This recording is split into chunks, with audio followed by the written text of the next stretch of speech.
Hey, good morning, y'all. Coming to you from the Big Mango. It's another shitty day in paradise. We survived another huge monsoon storm last night.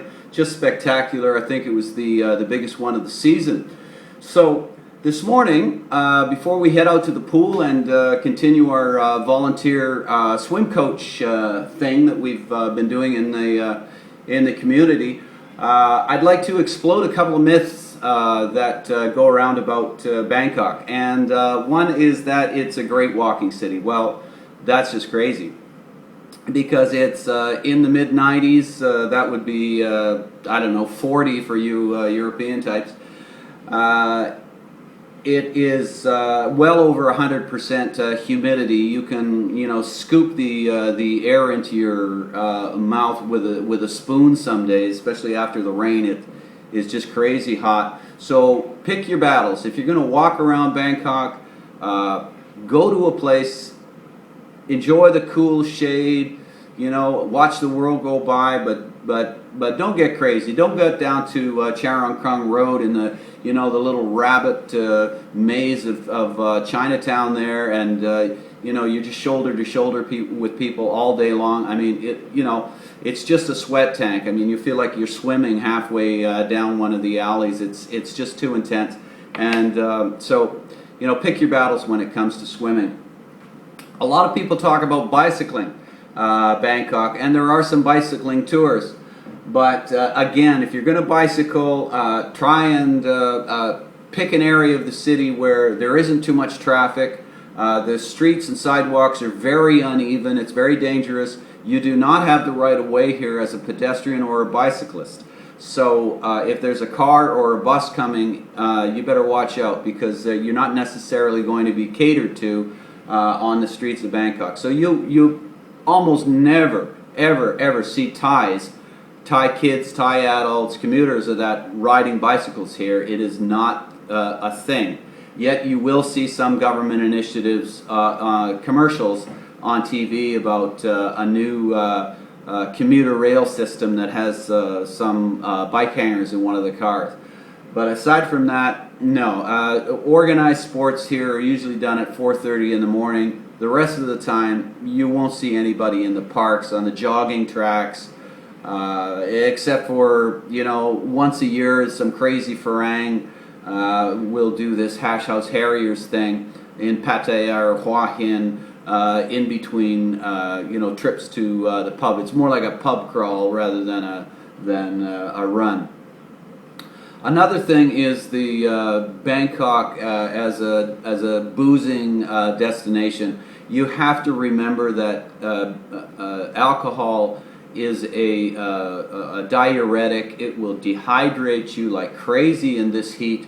And I can't tell you how many kids I've picked up off the street who have passed out due to a heat prostration, which is a very unpleasant experience with the migraine headaches and the nausea and the vision loss. So try and stay away from the booze.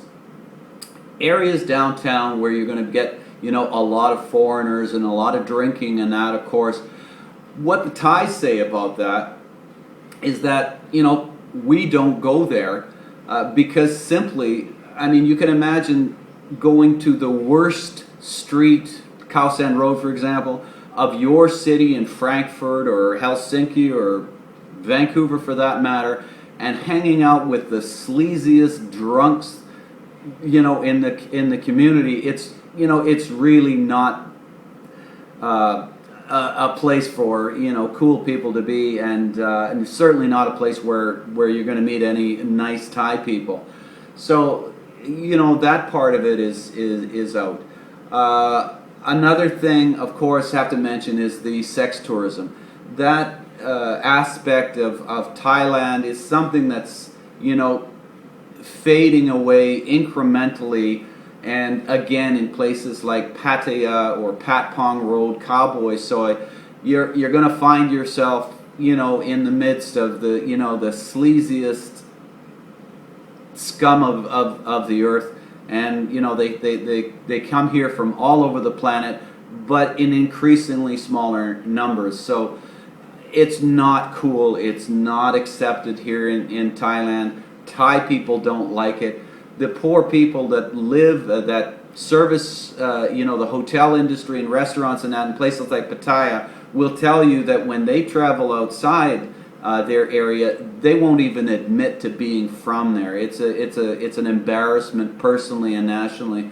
So if you can think of something to do that's positive, that's outside, quite negative area, keep yourself healthy, keep yourself hydrated, do something positive. I'm not saying that you need to teach swimming, but that's our thing. But try and find something outside of all that to do, and come with a positive attitude. Leave with some positive, having left some positive influence or vibrations. Be a good ambassador for yourself and your country generally. I think that's very positive, and the Thais react very well to that. If you are, upbeat and positive, and they don't call this the land of smiles for nothing. In various cultures, we have different signals of greeting to one another. In Texas, for example, people will compliment your hair or your shoes. Oh, I like your eyes, things like that. That's the way people say hello. Well, in Thailand, people smile.